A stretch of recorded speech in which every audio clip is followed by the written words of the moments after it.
impetuosos, infatuados, amadores de los deleites más que de Dios, que tendrán apariencia de piedad, pero negarán la eficacia de ella. A estos evita, porque de estos son los que se meten en las casas y llevan cautivas a las mujercillas cargadas de pecado, arrastradas por diversas concupiscencias. Estas siempre están aprendiendo y nunca pueden llegar al conocimiento de la verdad. Y de la manera que Janes y Jambres resistieron a Moisés, así también estos resisten la verdad. Hombres corruptos de entendimiento, réprobos en cuanto a la fe, mas no, ¿cuántos creen esto? Mas no irán más adelante, porque su insensatez será manifiesta a todos, como también la fue de aquellos. Pero tú has seguido mi doctrina, conducta, propósito, fe, longanimidad, amor, paciencia, persecuciones, padecimientos, como los que me sobrevinieron en Antioquía, en Iconio, en Listra. Persecuciones que he sufrido, y de todas me ha librado el Señor. Y también todos los que quieren vivir piadosamente en Cristo Jesús padecerán, amén, persecución. Mas los malos hombres y los engañadores irán de mal en peor, engañando y siendo engañados. Pero tú persiste en lo que has aprendido y te persuadiste, sabiendo de quién has aprendido, y que desde la niñez has sabido las sagradas escrituras, las cuales te pueden hacer sabio para la salvación por la fe que es en Cristo Jesús. Porque toda la escritura es inspirada por Dios y útil para enseñar, para redarguir, para corregir, para instruir en justicia, a fin de que el hombre de Dios, ¿cuántos hombres de Dios y mujeres de Dios hay aquí? Sean perfectos, enteramente preparados para toda buena obra. Amén. Oramos a Dios. Padre bueno, en el nombre del Señor te damos las gracias en esta hora.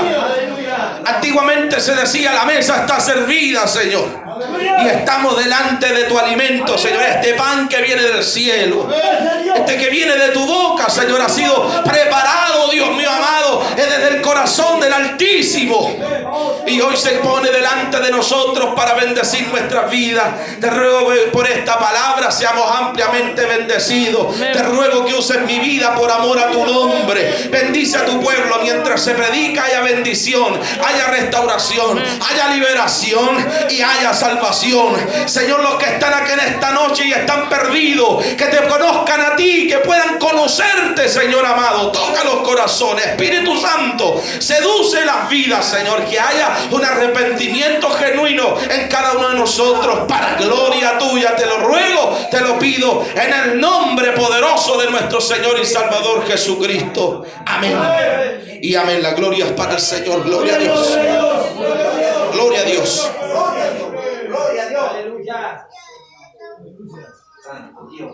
Tome su asiento. Aleluya.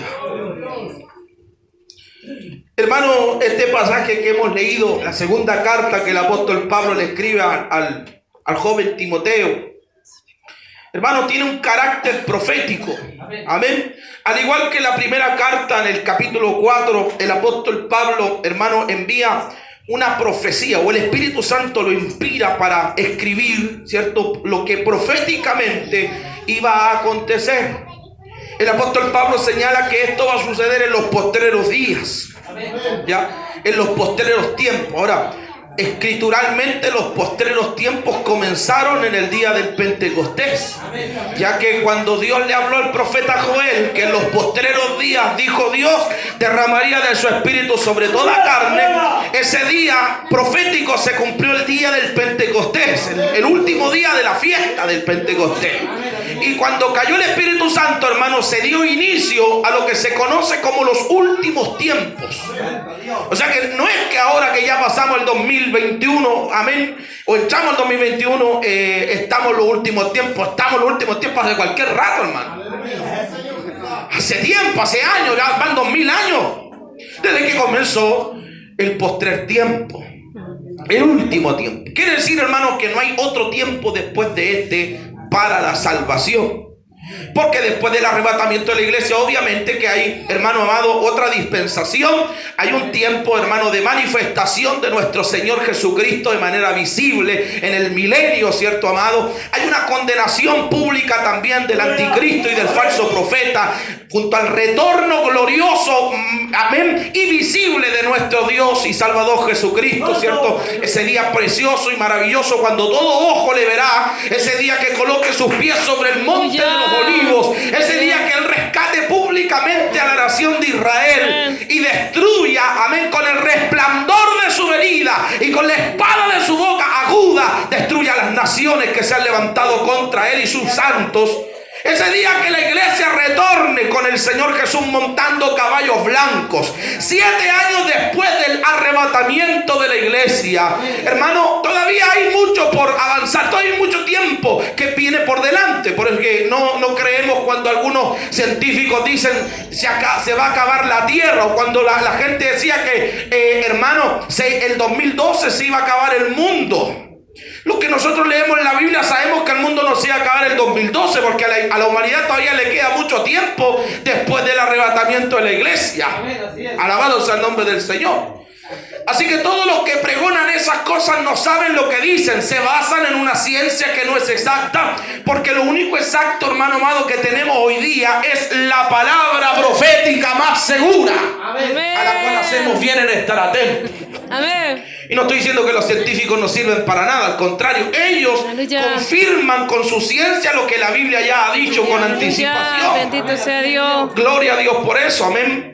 Entonces, hermanos, los postreros días que estamos viviendo desde que el Espíritu del Señor descendió en el aposento alto, en el Pentecostés, amén, han comenzado a experimentarse las podemos decir así, señales que el Señor Jesús graficó en el libro de Mateo capítulo 24 en los primeros versículos.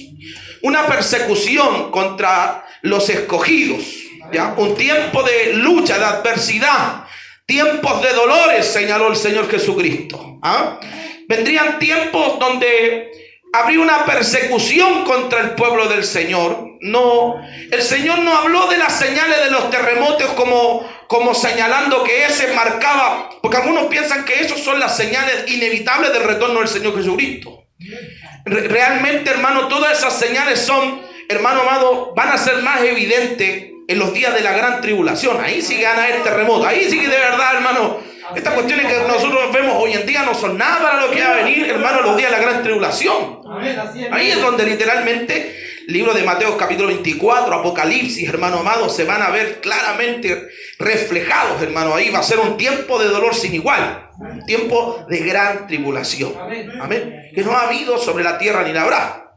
Es cosa de observar, hermano, la escritura cuando menciona, hermano, esos tremendas montañas. Ve Juan que vienen cayendo una montaña encendida en fuego y que hiere las 3/4 partes de las aguas de los mares. Otro meteoro, otra montaña cae en los ríos y hiere las aguas y las contamina, transformándolas, dice Juan, en ajenjo, en un agua venenosa, en un agua contaminada, seguramente radioactiva. La ciencia dirá que no se puede beber, no va a haber agua, pero la única agua que va a estar disponible, hermano amado, va a ser solamente en un solo lugar de la tierra, agua sana y limpia, allá en Jerusalén.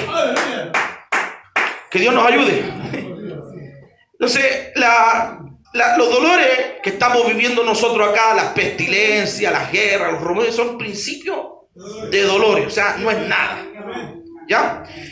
Por eso es que tenemos confianza en el Señor. ¿En qué? En que cuando vengan los reales dolores, pues ahora la tierra sufre dolores de parto, ¿cierto? Amén. Pero los dolores de parto no se comparan a los dolores que cuando la mujer está dando a luz.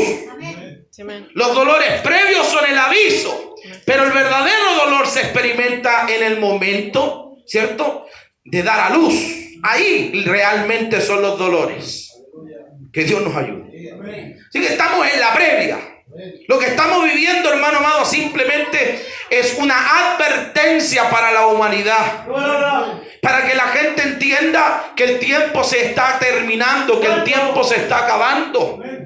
para que la iglesia también reaccione, porque muchos de los que están congregándose o que se congregaban, de alguna manera, hermano, cuando entró a sus mentes y a sus corazones la tecnología, empezaron de alguna manera a apartarse de la fe, porque se empezaron a poner más crédulos, más creyentes a las cosas que el mundo les informa, y a la palabra de Dios la empezaron a mirar con alguna especie de retricencia, de incredulidad, porque Salfate dijo que, hermano amado, habían en el centro de la tierra habían reptilianos, porque el Salfate dijo, el doctor File dijo que habían en los Estados Unidos habían unas instalaciones, ¿cierto?, donde esconden a los extraterrestres, y una serie de cosas, hermano, que hace que la gente empiece a ver cuco donde no hay cuco, empiecen a ver fantasmas donde no hay fantasmas, empiezan a ver cosas que no existen, que no están, y las creen, y su corazón se aparta de la verdad.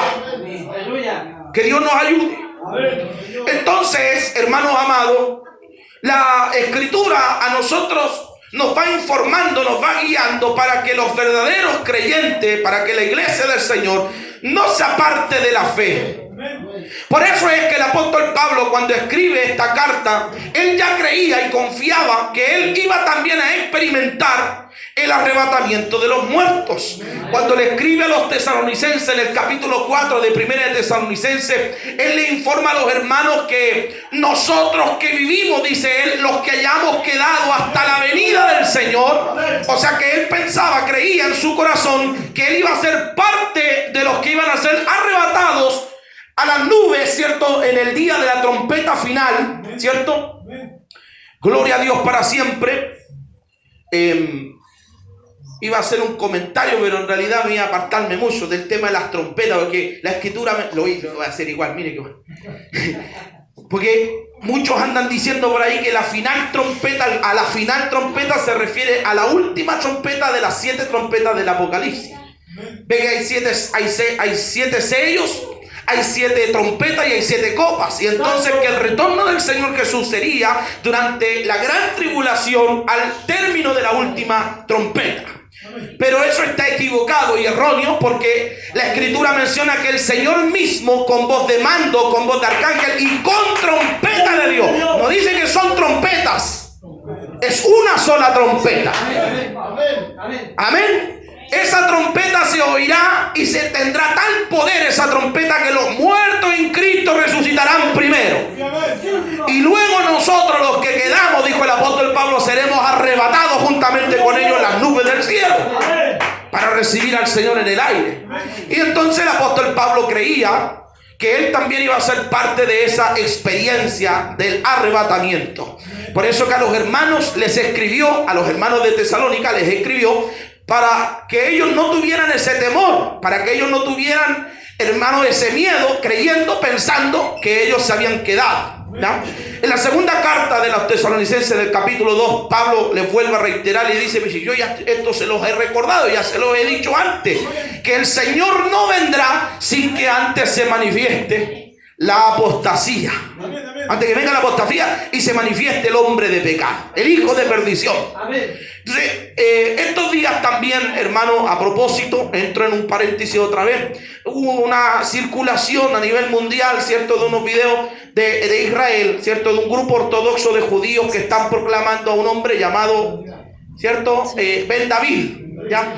Un judío ortodoxo que le proclaman, y las redes dicen que es el Mesías, o que califica como un Mesías porque es un hombre sabio que tiene mucha comunicación y que califica y etcétera, etcétera, pero que en realidad, hermano, las autoridades del país tampoco han dado esa noticia, y al final, hermano, indagando, porque en realidad uno tiene que indagar si es, o es verdad o es mentira, porque hoy día las redes sociales, hermano, inventan cada cuestión, entonces uno tiene que indagar si es cierto o no es cierto.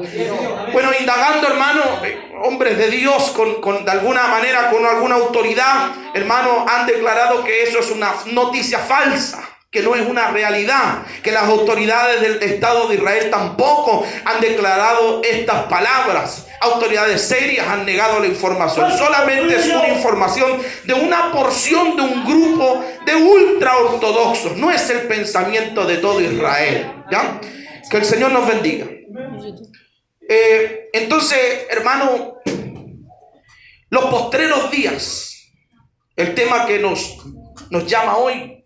Pablo, cuando escribe, si usted me acompaña ahí a la primera carta, al capítulo 4, se dará cuenta que no son palabras del apóstol, sino que son palabras del Espíritu Santo. En el capítulo 4 de Primera de Timoteo, en el versículo 1, el apóstol escribe lo que el Espíritu Santo le quiere decir a la iglesia.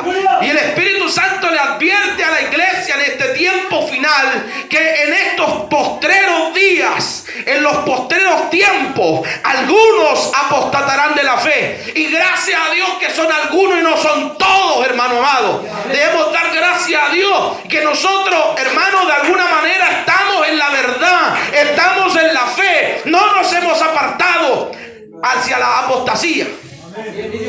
Y yo tengo esa seguridad, hermano, que no estamos apostatando de la fe, porque la apostasía, hermano amado, se evidencia de la fe genuina por la razón de que los apóstatas, hermano, lo que están haciendo son negar principios fundamentales de la Escritura, es negar doctrinas básicas del Evangelio. Otra de las doctrinas, hermano amado, una de las doctrinas que los apóstatas hoy día, hermano, ignoran, no enseñan, no predican, es acerca del arrepentimiento de la persona, de la conversión a Cristo, el abandono del pecado, el arrebatamiento de la iglesia, el juicio eterno. Son discursos, mensajes que en la boca de los falsos profetas de este tiempo usted jamás va a escuchar. Nunca va a escuchar usted de la boca de un predicador, hermano amado, de apostasía, un apóstata. Nunca va a escuchar usted hablando acerca del arrebatamiento de la iglesia. No lo va a usted escuchar hablando acerca de escatología. Nunca le va a hablar acerca de los tiempos postreros, tiempos finales. Nunca le va a hablar acerca de lo peligroso, de lo terrible, hermano, de las consecuencias catastróficas que tiene para el ser humano no servir a Cristo e ir al infierno. Nunca van a hablar acerca de la necesidad de la salvación o de la renuncia del pecado. No van a hablar de santidad. Amén. Que Dios nos ayude. Amén. Sino que van a enfocar el mensaje, la enseñanza a un aspecto externo, ¿cierto?, de la vida del cristiano. En alguna área solamente. Van a traer un mensaje que sea en realidad un mensaje de marketing, un mensaje que vende, un mensaje que suena lindo, que suena bonito, un mensaje que es agradable a los oídos. Hermano, los brasileños hace rato que le pusieron el cascabel al gato y le pegaron al palo verde cuando empezaron a poner los letreros: bueno, pare de sufrir. Y llenaron los templos con el mensaje y el eslogan: pare de sufrir. Porque ellos saben que toda la gente quiere parar de sufrir. Yo no sé si en este tiempo están predicando ya en Brasil que la gente pare de sufrir, porque tienen la mía embarrada con el coronavirus. Y no sé si estarán predicando que la gente deje de sufrir. La gente está sufriendo necesidad, hambre. Es verdad, hermano amado, que el evangelio trae beneficios. Amén. Porque tampoco el evangelio, hermano, es un camino de calvario, de sufrimiento, de puro dolor. Porque algunos catalogan o pintan el evangelio, hermano, como que fuera la cuestión más terrible que les pasó. Por eso que hay algunos que usted lo escucha hablar y en vez de que te cuenten un testimonio, como decían los hermanos antiguos, para aumento de fe, te cuentan sus tristezas, como dice el pastor Vera, cuentan el testimonio. No cuentan un testimonio, nunca hablan de una bendición, nunca cuentan victoria, nunca te van a hablar de la experiencia que han tenido en el Señor, de cómo el Señor les ha librado, de cómo el Señor les ha ayudado, de cómo el Señor les ha bendecido, de cómo el Señor los ha levantado. Nunca te van a contar esa experiencia porque nunca la han vivido, no la han experimentado y nadie puede, hermano, nadie puede dar lo que no tiene. Amén. Bendito sea el nombre del Señor para siempre. Entonces, de alguna manera, hermano amado, estamos viviendo una etapa en la iglesia, en la historia, bien compleja, un escenario bien difícil, porque han aumentado en este tiempo, como señaló el Espíritu Santo, amén, que en los postreros días algunos apostatarán de la fe. Amén. Y damos gracias a Dios, hermano amado, que todavía somos un ministerio, aunque somos un ministerio pequeñito, somos un ministerio que hemos tratado de permanecer en la verdad de la palabra y que le hemos dado toda importancia a la palabra. Y que si está en la palabra se predica, y si no está en la palabra no se enseña, no se predica ni se le dice amén. Y que vale más lo que dice la Escritura que el yo creo, yo pienso, me parece, tal vez, a lo mejor, puede ser, quizás, quién sabe. Todas esas cosas no sirven frente a la verdad de la palabra. Si lo dice la Escritura, se confirma, se dice amén. Si la escritura dijo, si Dios nos habló por los profetas diciendo que por su llaga fuimos nosotros curados, habló el profeta Isaías, y el apóstol Pedro toma esa palabra y dice, por cuya herida fuisteis sanados. Lo que la iglesia tiene que hacer es decir amén. Si lo dijo el profeta y lo confirmó el apóstol, la iglesia dice amén a eso. Aleluya. Porque esa es la palabra que predicamos, la palabra escrita. Ahora, no queremos nosotros falsear la palabra haciendo doctrina, ¿cierto?, de un texto, sacando de contexto la escritura. Vamos a tratar de que la escritura diga por ella misma lo que quiere decir, y no la vamos a forzar, no la vamos a obligar, simplemente vamos a aceptar lo que la escritura enseña y dice, porque a nosotros llegó la palabra, dijo el apóstol Pablo, no salió de nosotros, yo no soy el autor de la escritura, a mí me llegó, y como me llegó y está escrita, así la recibo. Y no hay que ser teólogo, hermano amado, para entender la escritura, porque hoy día hay muchos que tuercen el mensaje, hay muchas doctrinas, hermanos, que combaten, compiten, que, hermanos, refunfuñan contra el evangelio de Cristo, sobre todo contra la iglesia que habla acerca de la Trinidad. Las doctrinas solo Jesús, las doctrinas unicitarias, las doctrinas unitarias, hermano amado, pelean, luchan, combaten para sacar a los cristianos de la iglesia y llevárselo a sus cultos. Alabado sea el nombre del Señor. Y le buscan, hermano, y se profundizan, hermano. Yo no digo que no hay que profundizar, pero es cuestión de que usted lea la escritura sin tener ningún conocimiento, y al leer la escritura usted se dará cuenta, hermano amado, que en la palabra del Señor, en el Nuevo Testamento, el Padre nos muestra y nos revela al Señor Jesucristo, su Hijo, y el Espíritu Santo lo confirma. Amén. Y ahí entendemos, sin ninguna, hermano, sin ningún estudio teológico, entendemos que el Dios verdadero es el Padre, el Hijo y el Espíritu Santo. Amén. Pero toda doctrina falsa, hermano, pretende sacarle la quinta pata al gato, hermano amado, y tratan de buscar, y que no, que el hebreo, que el original, es que los textos que usted está leyendo no están en la Biblia. Oiga, y le buscan para tratar de que la gente no crea lo que es evidente, lo que es verdad. Aleluya. Amén. Aleluya. Entonces, por eso, hermano, tenemos que hacer un esfuerzo nosotros en capacitarnos leyendo la escritura, pero no para torcer la escritura, sino que para que la escritura misma transmita el mensaje. Amén. Y no forzarla, porque yo no necesito hablarle a usted, hermano, en arameo ni en griego, porque usted no tiene ni pinta ni de griego ni de arameo.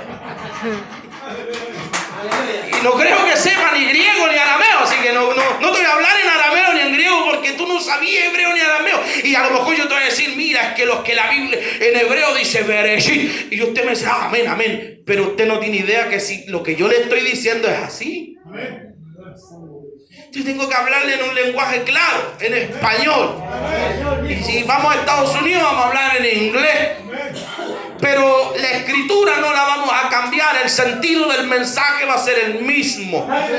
Por eso es que tratamos de que el mensaje sea lo más claro, lo más sencillo posible, porque en la iglesia hay gente que tiene una capacidad intelectual alta y que a lo mejor va a ser receptiva y va a entender la enseñanza, pero hay otros que van a quedar colgados, como algunos de nosotros en el colegio, que quedamos mirando los números en la pizarra y decíamos, no entiendo ni una cuestión, y cuando uno se atrevía a preguntar, el profe más encima te retaba. Entonces mejor ni preguntaba, y por eso teníamos puros 4, puros 2. Y había otros que no, que eran los que se sentaban más adelante y eran los que le llevaban la manzana al profe, eran los amigos del profe, y entendían toda la materia y sacaban puros 7, y uno decía como que son inalcanzables. Entonces, hermano amado, nosotros no vamos a ponerle dificultades a la palabra que predicamos, sino que en un lenguaje sencillo, en un lenguaje, hermano, sano, vamos a transmitir la enseñanza, porque también nosotros somos del vulgo. Amén. Amén. No vamos a presumir aquí los títulos de los estudios que tenemos, no vamos a presumir absolutamente nada. Somos simplemente, como dijo el profeta Ageo, o el profeta, cierto Amón, no soy profeta ni hijo de profeta, un simple boyero que estaba recogiendo higos silvestres en el campo, y un día me habló el Señor, me llamó y me dijo, anda y predica. Y hoy día estamos aquí cumpliendo ese llamado. Porque yo sé que a lo mejor usted tiene cosas que hacer en su casa, a lo mejor usted está pensando en lo de mañana, pero creo que usted dejó todas esas cosas de lado. Usted le puso una pausa a la rutina diaria de su vida para estar en este lugar, para cumplir el llamado de su Señor. Amén. Aleluya. Alabado sea el Señor. Pero debemos decir, hermano, que en los postreros días una de las cosas que se iba a manifestar, dijo el Espíritu Santo, es que había apostasía. Dice que en los postreros días claramente algunos apostatarán de la fe. Y la apostasía, hermano amado, de la fe, el abandono de la fe, porque eso significa apostasía, abandonar la fe, ¿ya? Una de las esperanza, porque la definición de fe en Hebreos capítulo 11:1 está bien clara y es el texto que mejor explica la fe. Hebreos 11:1 es pues la fe, la certeza de lo que se espera, amén, la convicción de lo que no se ve, amén, y la certeza de lo que espera la iglesia. Y ahora hablamos en términos generales. Toda la iglesia, si hay algo que está esperando, es el arrebatamiento, es la venida del Señor. Y cuando en los postreros días se deja de anunciar y predicar que Cristo viene, es porque empezó a apostatar. Porque por eso es que la iglesia, cuando terminaban los servicios o cuando se despedían los hermanos, se recordaban esta doctrina diciéndose uno a otro: Maranata. Amén. El Señor viene, porque lo que ellos esperaban era la venida del Señor. Porque fue el Señor el que dijo que volvería. Él dijo en Juan capítulo 14, Él le dijo: creéis en Dios, creed también en mí. En la casa de mi Padre muchas moradas hay, y si así no fuera, yo lo hubiera dicho. Pero voy pues a preparar lugar para vosotros. Y si me fuere, amén, y preparar el lugar, volveré. Amén. Amén. Volveré y os tomaré a mí mismo. Aleluya. Para que donde yo estoy, vosotros también estéis conmigo. Así que el que prometió que iba a regresar, amén, va a volver. El apóstol Pablo señaló que un poco y el que ha de venir vendrá y no tardará. Y que la venida del Señor está más cercana hoy que ayer cuando creímos. El tiempo se ha acercado, la noche ha avanzado. El tiempo, hermano, está cada día más cercano a la venida, al retorno de nuestro Señor. Pero en este preciso tiempo, precisamente en este tiempo final, algunos iban a dejar de tener esta certeza. Iban a apostatar y se iban a enfocar en otras cosas. Iban a estar entonces esperando otras señales, otras cosas. Iban a estar en el deseo de su corazón en otras cosas. Por eso que las últimas palabras del Señor Jesús, escritas, hermano, por el apóstol Juan en la isla de Patmos, hermano, en el capítulo 21 del libro Apocalipsis, fueron el espíritu y la esposa. El espíritu y la esposa es el sentir del Espíritu Santo en la esposa, en la iglesia, que es: ven, Señor Jesús. Es algo que debemos estar clamando, pidiendo en cada momento. Cuando doblas tus rodillas antes de pedirle el pan al Señor, tienes que decirle: ven, Señor Jesús, aquí estoy todavía esperándote, aquí estoy todavía, aquí estoy velando, mi lámpara está encendida, mi lámpara todavía arde, todavía tengo fuego en mi lámpara. Aleluya. Bendito Dios. Aleluya. Aleluya. Porque el Espíritu Santo desea que la iglesia pronto esté con su Señor. Amén. El Espíritu Santo no quiere que nosotros estemos lejos del Señor. Amén. Él nos acerca al Señor. Él lo que quiere hacer es que cada uno de nosotros permanezcamos en el cuerpo, seamos parte del cuerpo de Cristo, no que nos alejemos. Amén. Entonces, cuando comienza a manifestarse la apostasía, empieza a manifestarse ese abandono de esta esperanza bienaventurada. Y se empezó a perder ese mensaje. Y se empezó a predicar otro tipo de mensaje. Un mensaje manipulador. Un mensaje que hizo millonario a quienes lo predicaban. Un mensaje que no pretendía salvar almas, sino que pretendía reunir células, grupos de personas, grupos de gente, pero no almas salvadas. Pretendía llenar estadios. Estos movimientos empezaron a generarse, hermano amado, principalmente en la música.